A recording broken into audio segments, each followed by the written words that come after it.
History is fraught with the tales of tyrants and dictators who wielded power with an iron fist, only to meet bitter ends that reflect the extent of their notorious reigns.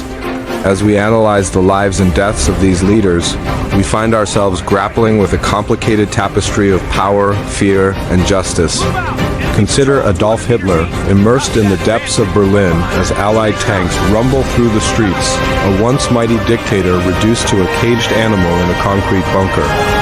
His demise came not through the hands of his enemies, but as an escape from accountability, sealing his legacy in flames while millions reveled in his downfall. Then, there's Benito Mussolini, whose flight from power ended not in glorious rebellion, but in a cowardly attempt to escape to Switzerland. Captured by partisans, his final moments were not met with the respect one might expect from a leader, but rather with vengeance as his lifeless body was paraded to a wildly cheering crowd. Further from the European theater, Kim Jong-il reigned over North Korea with an absolute grip, crafting a personality cult so immense it bordered on the absurd. Yet his demise came in the most human of ways, a heart attack that left a nation lamenting, not over his atrocities, but in a theatrical display of state-sanctioned mourning. In this exploration, we will delve into the final chapters of notorious dictators like Joseph Stalin, Rafael, Trujillo, Nicolae Ceausescu, Pol Pot, and Saddam Hussein, each met with ends that ranged from violence to unceremonious stillness. From Stalin's paranoid death in a puddle of his own, making to Gaddafi's chaotic capture and execution, we will examine how history remembers their final moments and the complex legacies they left behind. So join us as we navigate these harrowing tales, the ends of lives steeped in violence and oppression, asking how power corrupts and how the reckoning of such authority can manifest in the final moments of tyrants. As April 1945 opened, Adolf Hitler, once the fervent architect of the Nazi regime, was cornered in a concrete bunker beneath the Reich Chancellery.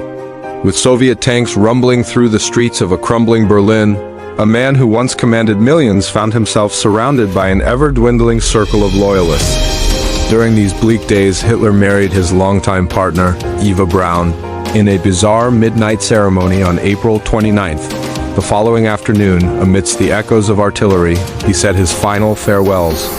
Around 3:30 p.m., Hitler and Eva retreated to their private quarters. What transpired next would cement his infamy. Hitler consumed a cyanide capsule while simultaneously pulling the trigger to his own head. Eva, having taken the poison, died beside him.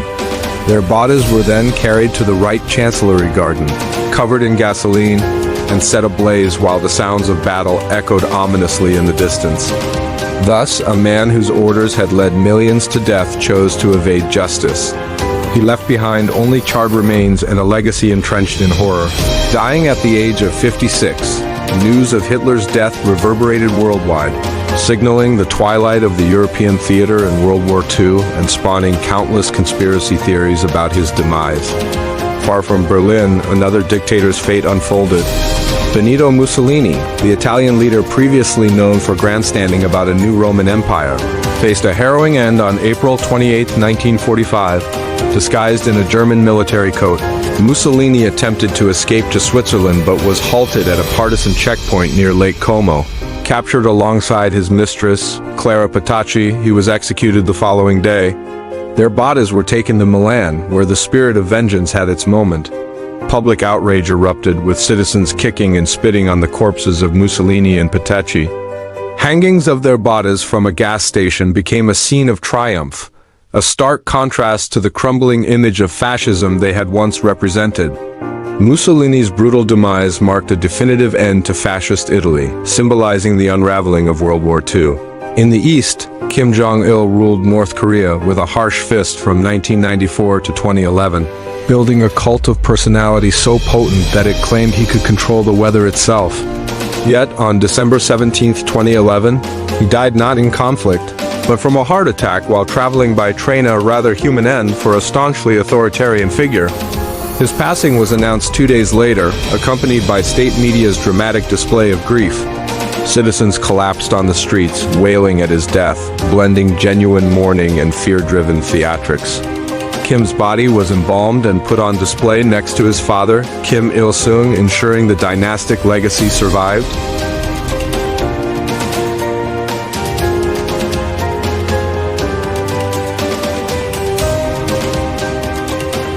After dismissing them around 4 a.m., hours went by with no call for his guards, instilling such fear that even they hesitated to enter his quarters.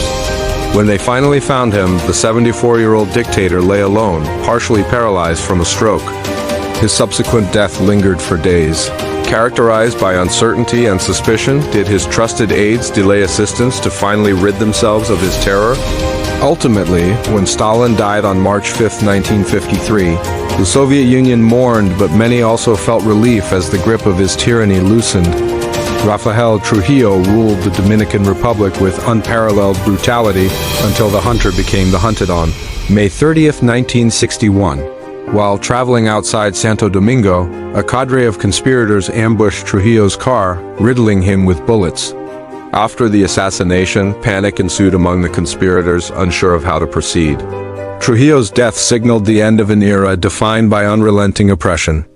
Meanwhile, Nicolae Ceausescu and his wife, Elena, met their end on Christmas Day 1989. After fleeing Bucharest amidst anti-communist protests, they were captured and hastily tried for a variety of crimes. The trial, lasting barely an hour, concluded with a death sentence. Their execution, which unfolded in front of a firing squad, was captured on film, both a testament to their fall from power and a chilling example of swift justice served amidst the chaos of revolution. Pol Pot, the architect of Cambodia's genocide, died in a bamboo hut in 1998, evading accountability for his crimes. After his capture by former allies, he slipped into obscurity, dying quietly, his death conveniently timed just days before he was due for an international war crimes trial. The world saw his lifeless body displayed in gruesome clarity, a macabre twist to his gruesome legacy. Similarly, Saddam Hussein's execution in 2006 was intended to convey solemnity but devolved into chaos. As sectarian insults rained upon him during a hastily filmed execution, the world witnessed the last moments of a dictator from the gallows, a commodified death that sparked debate about justice, dignity, and the treatment of even the most reviled figures in history. Muammar Gaddafi's life ended in similarly chaotic fashion. Captured by rebel forces amid the Libyan civil war, Gaddafi was dragged from a drainage pipe, bloodied and wild, begging for mercy before being executed on video. His body later displayed publicly, an emblem of both loss and triumph for a nation seeking liberation from his long, brutal rule. Augusto Pinochet, unlike many of his contemporaries, died comfortably in a hospital bed at 91 years old, eluding violent retribution for years. His death marked a mixture of relief and retrospection among a populace still reeling from his oppressive regime. These stories of tyrants meeting their fates, whether in chaos or calm, expose the complexities of power fear and justice, reflecting questions that linger long after their death about the legacies they left in their wake and the cost of their reigns of terror.